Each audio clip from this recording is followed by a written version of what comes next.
Hello Resident Evil 7. Didn't you pick a conspicuous time to pop up? In all honesty, I was planning on doing this video this month anyway. The announcement just picked a perfect time to show up. And even better, the trailer and demo have started raising a pretty big question among both casual and diehard fans of the franchise, a question that I was looking to answer today in this very video. What makes a Resident Evil game a Resident Evil game? What distinguishes a good Resident Evil game from a bad Resident Evil game? I'll be tackling those questions, along with a few others, and try to make sense of the direction that Resident Evil 7 seems to be taking us. Forewarning, spoilers for just about everything Resident Evil related, so if you're uninitiated to the series, turn away if you don't want my bias to sully your opinion of the entire franchise. That said, let's get right into it. What makes Resident Evil, Resident Evil?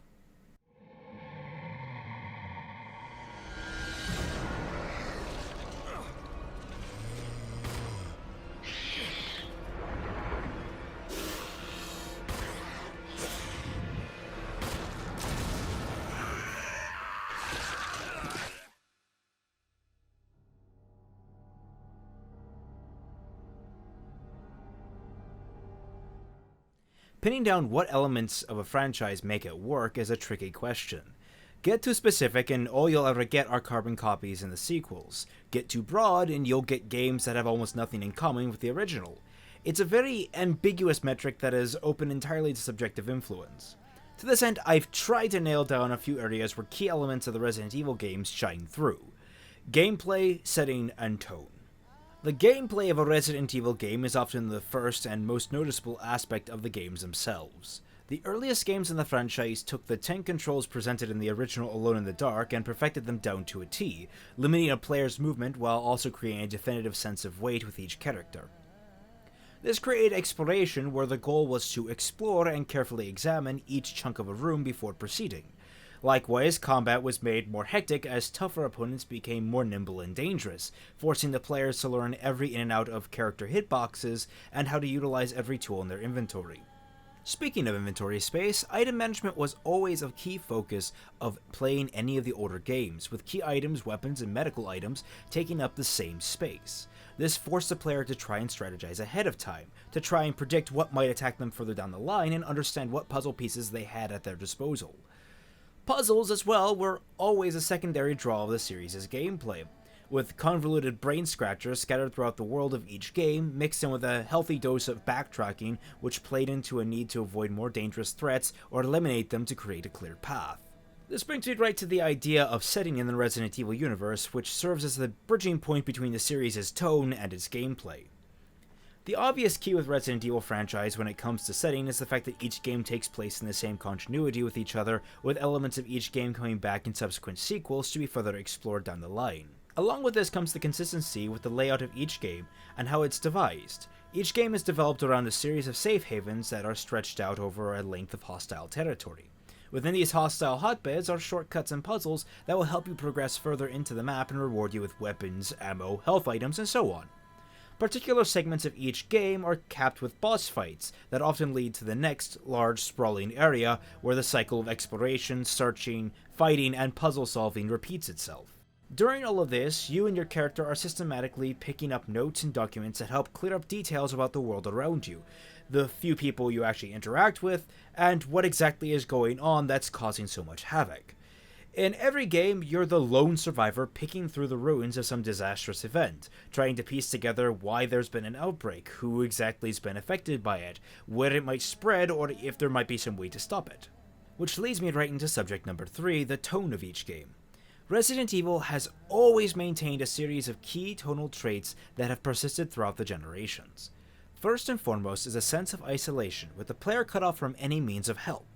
This is usually a purposeful consequence of the setting, either putting you out in an abandoned rural area or in an urban environment that has been stricken with disaster. Regardless of the reason, Resident Evil generally leaves you one of the few people left alive or sane in any given place. Complementing that is the dread that comes with being surrounded by monsters you are very unequipped to handle. Oftentimes, you get glimpses of monsters and beasts that you don't have the firepower to take down early on in each game, and it pushes you as a player into a proverbial arms race in order to find weapons that can help you equal the overwhelming opposition. Likewise, whenever you encounter another character, there's always a sense that they are just as desperate as you are to get the hell out of Dodge as quickly as possible. Paranoia, fervent denial, and cynicism mar the cast surrounding the protagonists. But, unlike a lot of other horror games, there are some underlying currents in the tone that don't quite match the norm, and unusual optimism edging out from behind the scenes. Your character is pushed to their limit, making sure that eliminating or escaping each threat is as satisfying as it possibly can be, and each game ends with the heroes escaping their respective disasters in order to create new lives going forward. Ultimately, the games conclude on positive notes of striving for a better future, and leave little ambiguity as to the fates of our heroes. Then, one day, Resident Evil 4 came barreling around the corner. Leon was back, but just about everything that made the original games recognizable seemed to have been thrown out the window completely. No more zombies, no more Umbrella, and only 2 other series veterans rounding out the cast. However, when you peel back the layers, Resident Evil 4 is still a genuinely good game and a genuinely good Resident Evil game. Sure, there were some rather dramatic changes, most notably in the gameplay department, with a shift in focus from fixed camera to an over-the-shoulder perspective. The combat was much faster and arguably smoother, and even the most basic enemy in the game posed a larger threat than any zombie in the original series. But, and this is the important part, it kept most, if not all, of the elements that made a solid Resident Evil game intact. Maybe it dumbed them down, but they're still there. Exploration and discovery in side-sprawling locations was still a major focus, with several areas needing to be revisited in order to solve puzzles or progress the plot, and while most of it was certainly more linear than old games, there were still moments where getting lost was a real possibility. Puzzles were simpler, designed to be quicker to solve, to allow more accessibility, but they were still prevalent and necessary to proceed. Tonally, it maintains a sense of isolation and dread, especially in the opening hours of the game and, dear God, the regenerator segments. However, with enemies dropping ammunition, the ability to buy better weapons and upgrade the ones you have, the horror of the franchise became more tactical in nature. It went from being about bulking up on the most powerful weapon and dishing out against the biggest threats to being about knowing your personal arsenal and when each weapon was warranted given a certain situation. The most important thing that was kept, though, was arguably the notes left behind for players to discover and learn from. Research documentation, memoirs, operating manuals, things that helped the world breathe and were integral in making you buy some of the absolutely illogical puzzles you encountered throughout the series, were consistently present throughout the campaign, though, like much else, in a slightly reduced form. But that was the appealing thing about Resident Evil 4. It boiled down the base traits of the series to their most necessary components, and then created a more player-friendly environment that made the series more accessible to casual gamers. The thing is, you can only boil down those elements so far before they become diluted. Resident Evil 5, by my opinion, took it a step too far. Combat remained mostly unchanged, but suddenly you were accompanied by a co-op partner, if you were lucky, and an AI liability, if you weren't. The constant conversations between Chris and Sheva completely shoots the tonal sense of isolation in the foot, and it's compounded even further by the regular interference from the BSAA during the opening chapters of the game. Because of that, the sense of dread dropped dramatically, and in fact only really made an appearance when the liquor beta started showing up. The first time.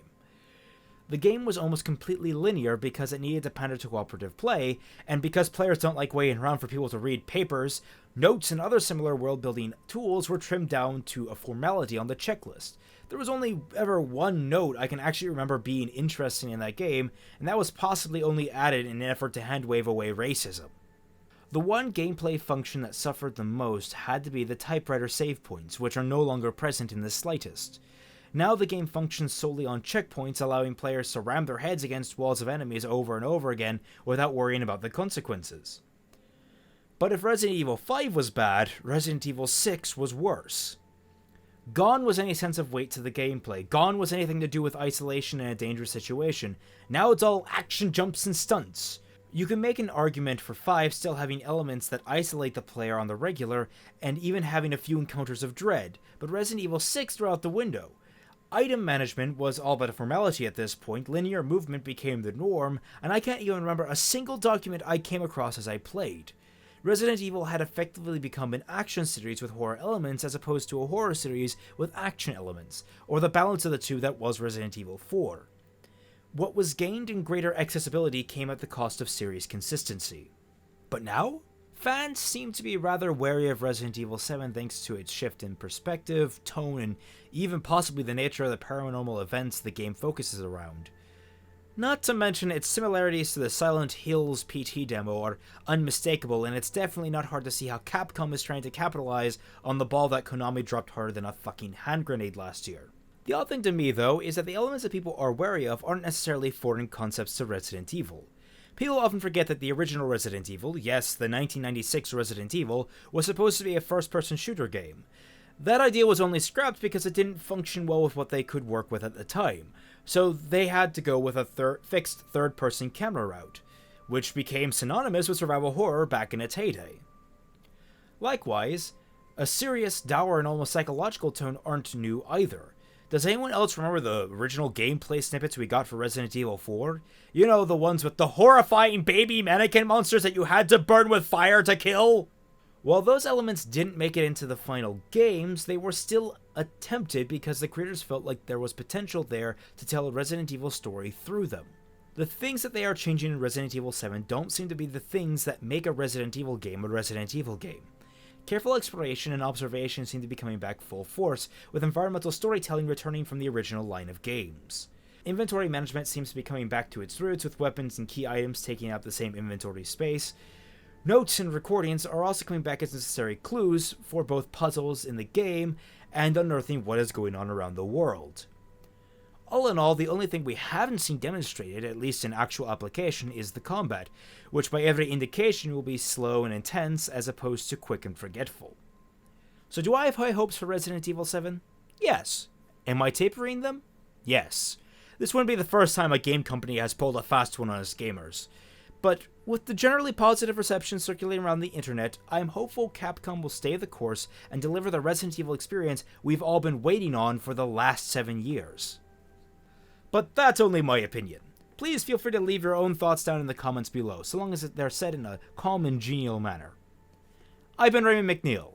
Thanks for watching. Hey there! If you liked the video, please hit that like button down below, or even leave a message in the comments. If you're interested in more content like this, check out the rest of the channel, as well as our Facebook page and my Twitter handle. If you'd like updates on our newest content, hit that subscribe button so our news of our most recent work reaches you as fast as possible. And if you're feeling especially generous today, please check out our Patreon page. Keep in mind, full-length videos get released there at least 2 days prior to being made public. It's thanks to you, our faithful fans and followers, that we can make the content that we love. Please keep up that support, and as always, we'll catch you on the flip side.